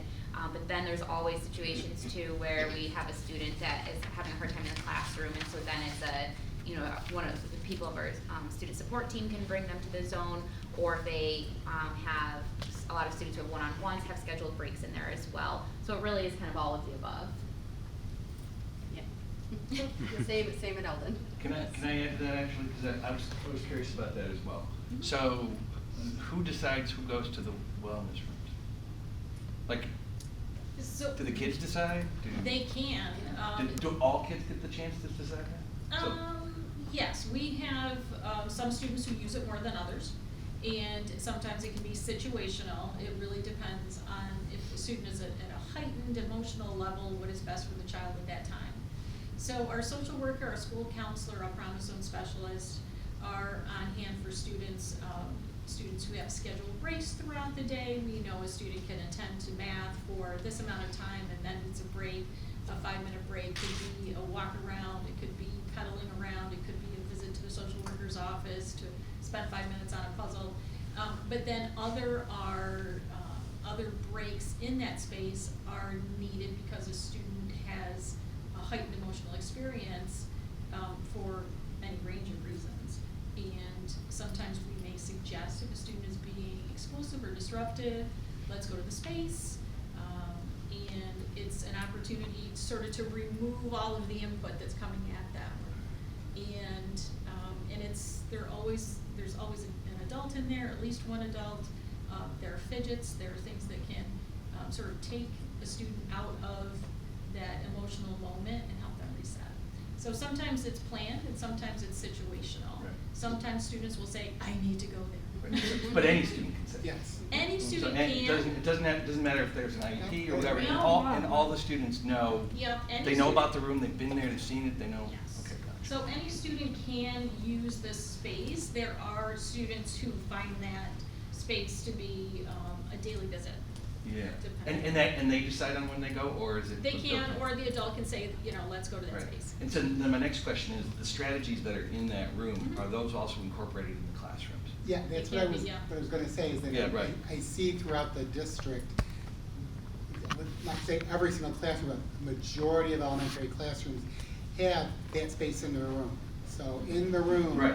is a wellness corner or timeout zone, whatever you wanna call it, that has fidgets, and many teachers have like little visual charts of what do you do here. So if she's having a hard time in the classroom, depending on the situation, the first step might be is just Cindy needs to take a break. She's going to go right there in the classroom. Then the next step might be the wellness room. So there's different levels of support. And the adults are the ones that decide if they need to go to that next. Both. I mean, yes, I remember being, specifically at Palmer in a kindergarten room last year, doing an observation, and all of a sudden seeing a kid say to the teacher, he puts his hand up, does a signal, and I'm watching. And that was the signal the teacher had talked to say, I need to take time to go to this corner. It was kindergarten. And the student went over to it, and I'm watching, I'm now stopped watching what the teacher's doing. And the student there was a chart the teacher had created, and there was a timer. The student knew to set the timer, that he could only stay there a certain amount of time. And when he was done, he went back to and participated appropriately. So, but it could also be, I'm sure, the teacher also said, Jeremy, you might need a little, why don't you take some time over here? But it was obvious the teacher had taken the time to train the class, and so they knew what to do. There's also opportunities where I know, like I can think of one student in particular who took to one of the materials that was in there. I think it was something weighted. And so then the OT worked with one of the teachers in the classroom on how to use it appropriately in the classroom, so then he was allowed to take that into the classroom. So there's also those opportunities too, where, hey, this is really helpful for you, but you might not necessarily need that space outside. Let's take that tool and use it effectively in the classroom. You can move them into the class, Yep. right? For sure. And just to add on to your point too, our OTs have been a huge part in helping organize the space, make specific plans for students. I know at Palmer too, there was like bins that were made a couple of years ago, and our OT will support at McNamara with kids' plans in the classrooms too. Thank you. And I thank you for presenting. I think we're very lucky to have you leading our elementary school team. One other quick thing. You mentioned something about having someone come into one of your occupational therapists going into the classroom, right? Is that something that that as a district we're working towards? Because I think about this. I think about kids that are constantly coming and going, right? And how much and understand how schedules are important, because people have schedules, but kids are leaving in the middle of lessons and coming back, and sometimes those are the students that are the least apt or prepared to be able to pick up a lesson halfway through it. So I worry about how much academic time students are missing. So is there a plan for that? And I one of my pet peeves in education is the term push in, pull out, because I think those are two really aggressive words. You're either pushing or pulling, either you're working in the classroom or someplace else. But is the idea of having those folks who are the experts come into the classroom to be able to not only work with those individual students, but also with the others, because then the teachers get to know what the occupational physical therapist. Whenever possible, we want students to be able to stay in the classroom and be a fully functioning member of the classroom community, because you're right, every time we pull a child out, then we're saying, oh, you're different, you're not the same, you need something else. And plus they're missing half of a lesson. And they coming could be back. missing half of a Right, lesson, sure. absolutely. So whenever possible, we try to do full push and support.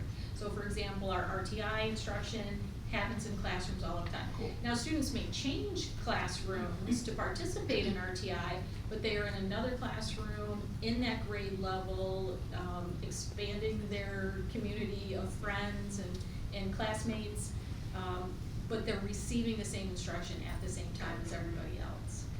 Sometimes there's specialized equipment, specialized activities where we can't do that, and the student does have to go to the OT room, but that's incorporated into their schedule, so to minimize any disruption. Got it. Thank you. So I will just add one thing. I use this as my plug for the funding improvements in building new additions.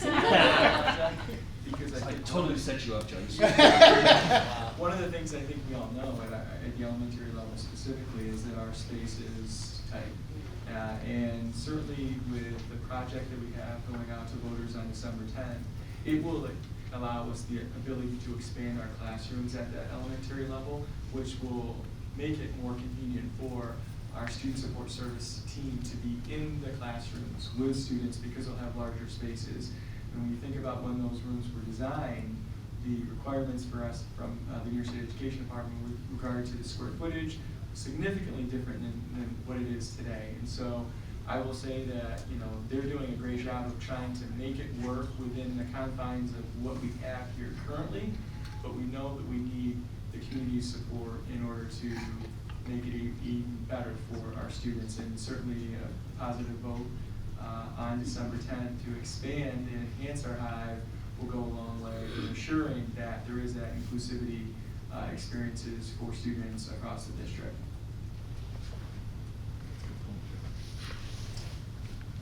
I had a question.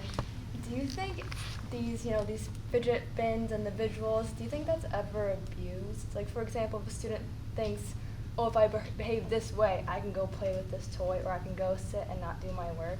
Did that ever occur? I think it definitely does. There's a lot, when those things go into the classroom, there's a lot of education and teaching that goes into how do we use them appropriately and what would be the right way to use this. I think those things can happen, but when they do, we address it in the moment and make sure students know the right way to use it. But that's a really good question, because we do see things like that, even just with sometimes the things that are already within the classroom, like a cool down corner. It might be a better place to sit, but you'd be amazed. Students really are great at learning the way things are supposed to run and then following that, which is really impressive. Thank you. Yeah. Can I jump in on that too, Joe? Sure. I think really, honestly, you guys, I'm sure you agree with this, is that maybe initially students will be curious and maybe get themselves into a little bit of mischief. But eventually, it's not something that they need or. Right. So the idea is you let them choose, and obviously if kids are fooling around, you do something about it, but. And it becomes a tool, Yeah. right? So versus like what looks like might be a toy, it becomes a tool and it has a specific purpose. Well, I just think another thing that helps too is when every classroom has it, then kids just get used to it as a tool that they have. So versus moving into one classroom and then they have this corner and then they go to another classroom and they don't have a space, so they're just used to having a space like that, and they learn all the way down in pre-K what that space is used for. Okay, well, thank you, and I think I'm always, when you do this, I'm always impressed with the teamwork and the cross-pollination of ideas and stuff, so thank you. And of course, positivity word of the week is gratitude, so we have gratitude for what you, your staff do. Thank you. Thank you. Thank you. Okay, now I don't know if you want to just quickly highlight if there's any specific areas for focus for the board. I know we just finished our first 10 weeks. Focus obviously today is more so on the elementary, but she can point you in the right direction with our dashboard of where things stand. Thank you. So our district report card is freshly updated for the first marking period. I will note, and just to kind of piggyback off of what we heard about parent involvement from our elementary team, this year was the first year that we pushed our report cards through Parent Square directly to the parent. In the past, they had to log in the school tool and the parent portal. There were multiple clicks involved. They can still access report cards via the parent portal, but this is just a very different form of communication with report cards specifically, that hopefully it's having those conversations, influence deeply at home. It absolutely is. Just an aside, I was at a lacrosse contest on Friday, and I overheard a parent talking to another parent about getting the report cards on their cell phone through the app, and how that was just great. I mean, there's no not forgetting to check out how your child is doing, because it appears. So just to clarify, you sent it directly to the. We sent Correct. each student's report card Individually, to yeah. their Yes, if you're- Parent Square account. That's awesome. It opened in a PDF view, which is also a different view from what many experienced in Parent Portal. They were able to access even seemingly small things, like what does a 4 mean? What does the 3, 2, 1? So I think that was a huge addition when it comes to our district's data, communicating with families about student performance, academic, social, on a regular basis. So that was a bit of a heavy lift, but we accomplished it, and we're able to get that information in the hands of families. So having said that, I just will give a very brief overview. I know that I've spoken to our district report card in the past, and it is certainly posted publicly. Anyone can access it right from our website's About Us page. It, again, just like what you heard today, encompasses our student demographics, their activity involvement in those extracurricular activities, our benchmark screenings in both reading and math, core scores at the secondary level, so I won't focus as much on that, attendance and discipline. So really when it comes to what this report card showcases, it ties back to those 3 goals that you heard our principals report out on tonight in our updated strategic plan for the year. I'll skip to our demographics page real quick. We haven't seen a ton of shifts when it comes to our demographics. We continue to have about 30% of students identified as receiving career-reduced lunch. We have seen consistency in the number of students who've been labeled as having a disability, and we continue to see more diversity in terms of race and ethnicity here in our district. Granted, it's not a huge shift from last year. And man, that screen is really far from my eyes right now, but I believe it says 86.5% of the population was white last year, and we slightly reduced by about 0.5%. So again, we do continue to grow more diverse. I know that a couple of questions or comments were given based on our extracurricular involvement. I will briefly mention that it does include our summer enrichment programs, which have continued to grow year after year after year. When I was comparing to last year, we were up a little over 200 students from last summer to this summer, and I'm sure we'll continue to see those numbers grow as well as these programs continue to gain a lot of interest. But it is, again, based on the amount of staff that we have willing to offer some of these activities. A question? So, yes, does that mean then that 55% of our students don't participate in anything outside of school? 55% of our students may participate in an activity that we don't track as a district. So, staying, I don't know, what is it, staying basketball, dance, baseball activities. There's certainly a lot of opportunities that kids participate in, but not that we can necessarily quantify in our district's data, because we know that, especially at the elementary level, those activities are very popular for students.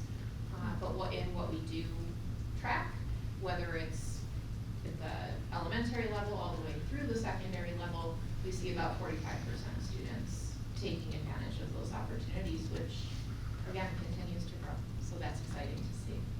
Just clarifying that just a little bit. We're not attempting to track anything that the school doesn't offer, right? No, we're not. Okay. It's hard not to track what the school does offer, to be quite honest. Nor are we looking to take anything over. I bet that's a reflection too on the mass increase in club sports and other activities too. Yeah, that's a good point. Moving on to our reading and math screening tools, I will just caution our programs that measure both reading and math skills. It's called STAR assessments. You've probably heard them referred to before. They have completed a renorming study with the purpose of that, so that we are comparing post-COVID students to post-COVID norms. So we will catch up to that renorming in the data that you see for this school year. We are still comparing post-COVID students to pre-COVID norms, just given the time that Renaissance released their new norming study. So we'll continue to monitor that data, make the adjustments that we need to as a district, but nothing, at this point seems out of whack by any means with what we've seen student performance like in the fall benchmark window in the past. I won't go into the 7 through 12 course scores, though they are posted. The attendance for the school year, students so far have been present 94% of days, which is very consistent. We've seen 93%, we've seen 95%, we're right in the middle this year at 94%. Chronic absenteeism was a little bit high this year. All that I've been able to hone in on is our senior class, so we'll continue to have those conversations with the high school. Usually we see it with our seniors, and we see it with our pre-K and K students who are exposed to new germs and getting sick all the time. I don't know that's what's happening on the senior end, but Senioritis. yeah. It's hard. So in our party letter, I looked at this earlier today, and we're at 95%. This got updated. It was probably a refresh. If you were looking at it This- yeah, earlier looked today, at I it don't know like if that it- changed. This morning, like 11 o'clock. I know that I Board updated docs. the, chronic absenteeism for sure. Okay. For the meeting, actually, waiting for that data to refresh. But that's 1% better than got reported for last year. Yeah. Last Are year we, got can 96. we just double check, are we looking at a subgroup, one subgroup selected? We're just looking at the all students subgroup. Okay, just wanna make sure. Yeah. And as far as discipline goes, our overall referrals are have been trending up. The number that you see here, this gray line is our secondary buildings, and the red line down here is our elementary buildings. Often when we see reporting changes like that, we think about training opportunities. From my perspective, even at the elementary side, seeing that shift from 85 to 137 referrals. We have different principals in our buildings, and that's not to discredit the principals prior, it's not to, say anything about our new principals, because they're doing a great job too. It's just a shift in the way that sometimes that reporting looks. And I will mention, I know we're here to talk about elementary, but that jump at the secondary level was related to our electronic devices and the change in policies at both Derby and at Baylor when I voted to that. They're just being very intentional, very consistent in the way that they're coding student offenses, and it's very black and white. Your first time, you get a warning, your second time, it gets confiscated and held in the main office, third time held in the main office for a parent to pick up, and so on. The secondary level, it also ties to if there's a discipline issue that's related to the cell phone, what were they doing on the cell phone? Was it harassment and bullying in addition to that electronic device violation?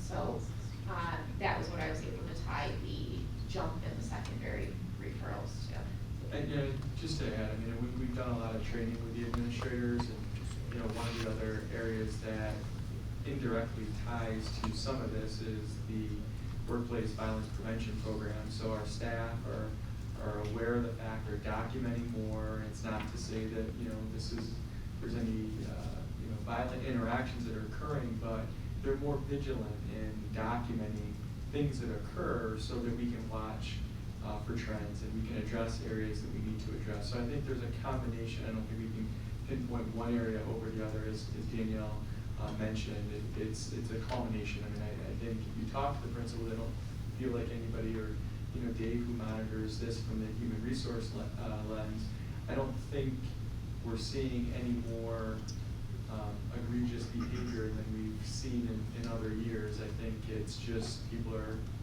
doing what they're supposed to be doing and documenting things that occur so that we can address issues as they come up. Are there any questions about any of those pages from the district's report card? If there are at any time, you can always reach out and we're happy to answer them. Just a general question. So like the chronic absenteeism, for instance. So that's something we've talked about, and that's, you look at this and you dig down and see and then you put plans in place to try to improve. For individual students, so that's where the student support teams, the administrators within buildings are having those conversations. It's inclusive of what they mentioned with Liberty Resource and Access and Promise Zone and all those supports that are both in school and outside of school, helping families recognize the importance. I think there's a piece to that if we're engaging kids and they want to be here, they feel connected, they feel welcome, they're going to show up.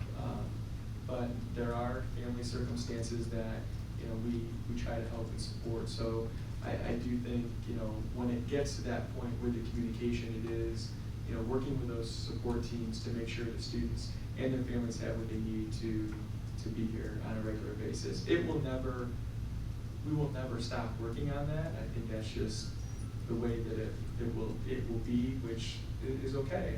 That shows that we continue to strategize and think and work as a group to create better opportunities for students. And I will also remind you that even in your professional development as a board, you could hear, if you haven't already, how the state is changing their definition and formulas for calculating chronic absenteeism when it comes to our accountability. So more to come with the final decisions on the attendance accountability and chronic absenteeism. But one of the big changes I know that will affect our data is currently chronic absenteeism is based on when students are enrolled for 10 days or more. And so they're changing that 10 days to 30 days. And so it's going to have a direct impact, I think, on not only our data, but the data across the state too. I would say too, one of the things that we see a lot or that is a challenge is even doctors, just still counselors writing notes saying that being out of school is some sort of intervention that we should approve, right? So we're very reluctant to do that. I had 3 meetings with Katie today in various buildings, continuing to use our 9-to-1 program to support, especially, acknowledging that there are sometimes medical issues, mental health issues, whether it's sometimes psychosomatic issues related to mental health issues, maybe migraines, stomach aches, IBS type issues related to mental health, whereas a legitimate chronic absenteeism issue sometimes. But how do we support that student with a chronic medical issue, sometimes related to mental health, knowing that getting back in school is what they need? That 9-to-1's been a great sort of scaffold for that as a way to re-enter for the student to start somewhere, come back into a quieter setting with support from various staff members as a bridge, and then slowly reintegrate into school. So the conversations are always about re-entry and support. So that was one thing I was just thinking about. So if someone's in a 9-to-1, does that attendance count towards, or are they absent from regular schools so they're absent? How's that? No, it doesn't count against them. So Okay. we're keeping track of those students, that there's attendance taken there, just like there is for every other student. So, but to Carrie's point, if that's the step that some students need in order to be back full-time, then, we're gonna do everything in our power to put those structures in place so that they can be successful. Just to briefly show that the additional data to our report card is right down below. So we will make a PDF with that Q1 report before we go to Q2 for reference, but you can see the past 3 school years of data. I know that I went into the equity audit dashboards during the secondary presentations. Those are updated annually. So we'll update 24-25 at the conclusion of the school year, but you will see that data, like we talked about at secondary. I even think Sam was mentioning tonight, as we continue to see our students with disabilities, for example, participate more in our extracurricular activities. That's an example of the data that's posted on that equity audit. And we continue to see improvements, granted small improvements, but it is that focus on continuous improvement and achieving that, even if it's that half percentage point, 4 percentage points. That's where we are still seeing that growth in terms of our equity. And then briefly, I will just show, I've already navigated to our district on the state's data site because Dr. DeBarbery mentioned it.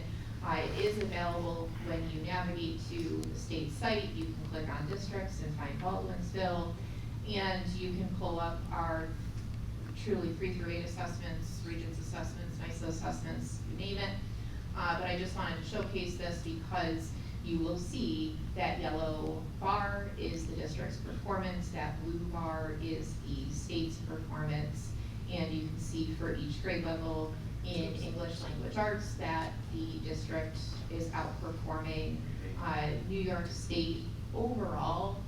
We continue to see some discrepancies in grade 8 where we have some students taking the grade 8 science assessment or math assessment, and then some students taking the Regents. So you see that as you continue to scroll down.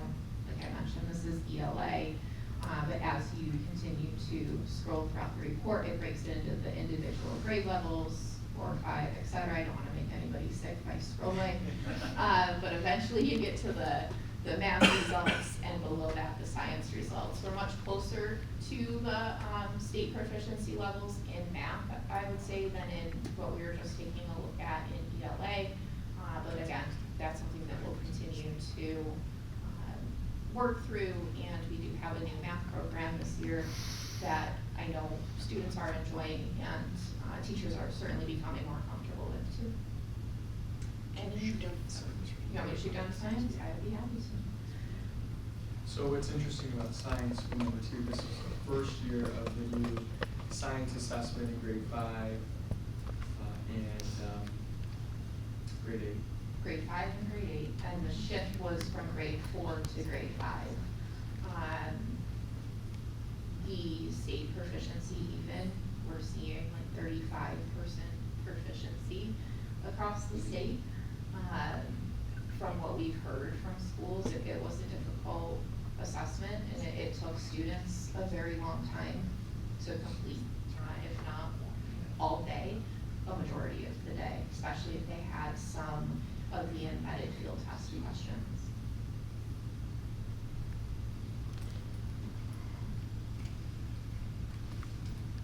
So in 8th grade, where we're seeing the performance is not at New York State level, so I just want to make sure I'm understanding what's going on here. So we have some students that take the Regents exam, and then if you don't take the Regents exam, those students are not performing as well as the New York State.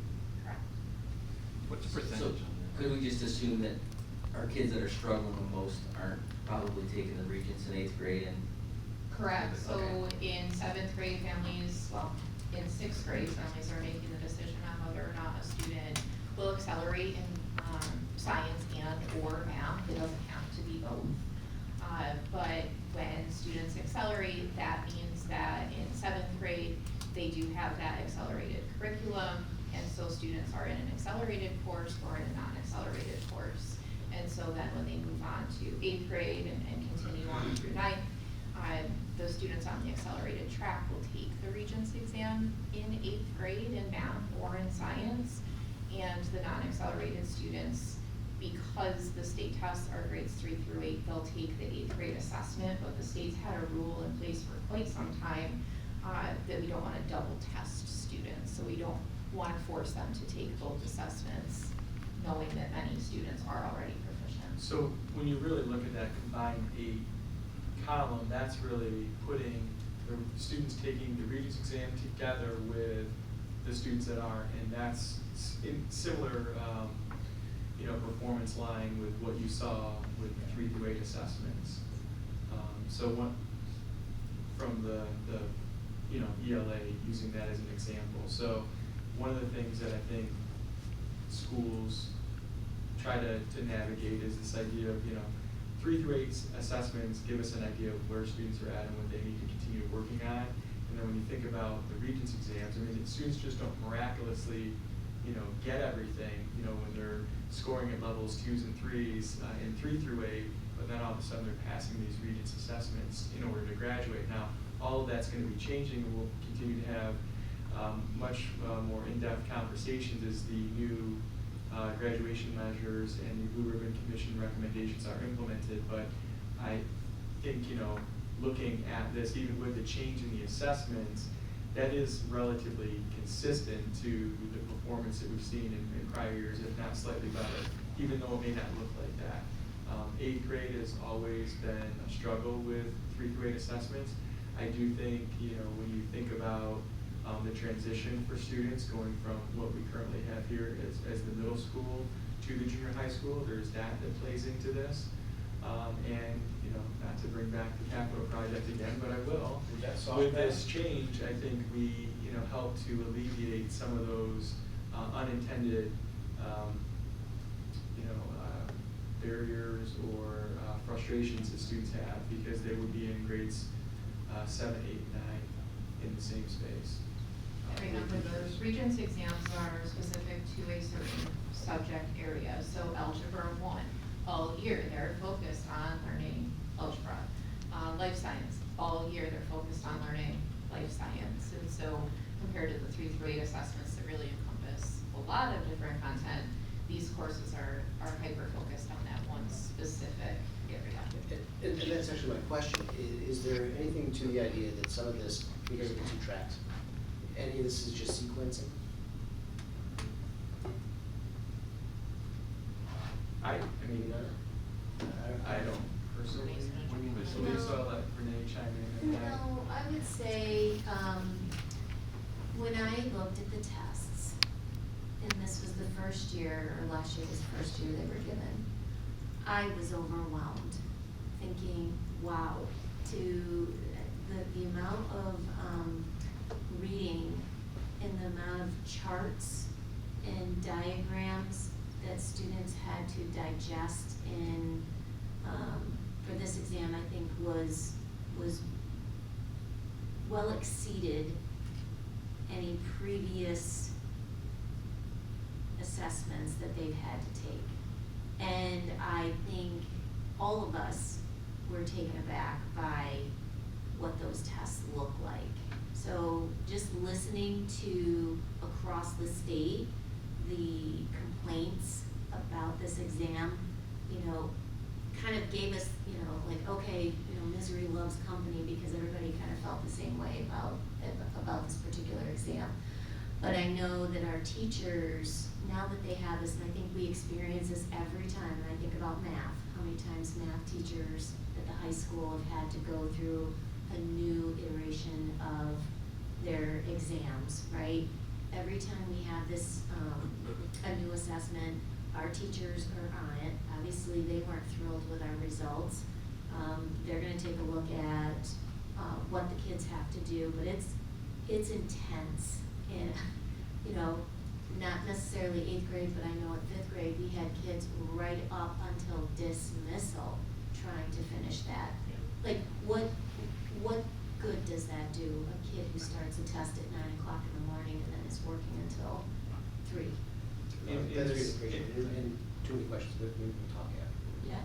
Well, the state does have, obviously, that information, whether it be through the, SAMES, the Administrators Association, or the New York State Council of School Superintendent Attendants, all that information was funneled up to the New York State Education Department, and, they did their best, even at, the Fall Leadership Summit that I went to for NISCUS, when they were navigating a panel, and I think some of you that attended those sessions at NISBA, I mean, they recognize that they need to make some adjustments to the testing program for students, and a lot of that was because of these changes. I do think that when you talk to teachers, the level of thinking and questioning that our students are able to experience now, I think any one of our staff members would say, we're pushing kids more with the new approach to science instruction, which, when you look at the data on the test results, because it was a new assessment, it doesn't necessarily make you feel that way, but I think anecdotally from those conversations and just watching instruction, it is more rigorous than what they've been expected to do in prior years. Yeah. If you remember about the science test and the new shift in the science learning standards, it's not about, what we used to do is show the kids the lab, right? We do the lab for them and then say, now you go and just repeat what I just showed you. Now we're telling kids, so what do you think might happen? Why do you think this is an issue? Or why do you think this is impacting this? And we're asking kids to, focus on inquiry, right? Ask their own questions. Actually play the role of a scientist in a classroom versus having them regurgitate information. And it's definitely a different way of teaching, but we've been, we've been talking about this for 8 years. My first year here was the science standards. We knew they were going to change. We started that conversation 8 years ago. So now they're just catching up with the assessments on these. And so that 3-dimensional learning, our kids are being asked to think differently, to model in ways that they haven't had to model before. And so, you know, now that our teachers know, okay, so this is what they meant when they said this, right? Now that we have this example, I think just the amount that they would have to get through in one testing session, my guess is that some kids were like, I'm done, right? And that was the end of that, because it was such a long test. Guys, I have a question. Obviously, we're using the state as a benchmark to compare us as a district to, and we obviously strive to be better or comparatively on average. But when we identify an area that could use improvement, that our students may need change, do we have a process or procedure that looks at the data and takes into account the tests, the type of questions, the length of exam, so that next year, when this is administered to our new, in this example, 8th graders, that change is being implemented to help improve or optimize that student's ability to succeed? I mean, do we have a plan or process really that allows us to look and build something for the student? Yeah, the short answer is yes. The teachers always take a look at their scores when they get them back from the state. So the gap analysis piece is what we look at. Try to determine, okay, where are students performing well? And I think the trends, obviously with a new exam, you don't have any trend data to look at. But I think what these exams drive home to our staff members more than anything is that our students need to learn how to read like scientists, right? So there's the reading portion of it, but then what do I do with all the charts and diagrams? How do I interpret all of those and then come back to making sure I can answer whatever the question was, right, that was originally asked. So there's a ton of information that students have to juggle so differently than if they were in an English class reading, you know, where it's very predictable with a plot, right? We know that the characterization and the plot and the climax and all of those parts that I think our students are very comfortable with, but the amount of reading that our students had to do on these exams and then what they had to do with the information is definitely something that our learning coaches have been working with our teachers on, you know, when we talk about content area reading and how do we support our teachers in accessing the content, because, you know, I don't say that our secondary teachers are reading teachers, because that, you know, they don't see themselves as reading teachers, they see themselves as science teachers. I'm a math teacher. But how do we teach our kids to read in a manner that accesses the content, right? So those types of strategies that we work on. And that can't just be the 8th grade teachers, that's gotta go back, right? Oh, yeah. Yes. So Yes. how confident are you that they're not gonna change the assessment again? In other words, now, I mean, what they're asking you to do is think about how to do things differently, right? Yeah. So we adjust what we do in terms of how we instruct our students based on that, to a certain degree, right? Mm-hmm. How confident are you that they're not gonna pull the? I would say probably this year, I would hope that the test is shorter. Yeah. I think they definitely erred by having way too many questions and way too much for the students to do in any one sitting. So I do hope that will change. Right. But in terms of the test questions, I'm not confident that they're. Right, and the skills and the capacities we're asking the Right. students to demonstrate, right? Right. So, I mean, as Yeah. long as we know that and it's consistent, it's not Yeah. necessarily a bad thing, it's just being prepared. Yes, yes.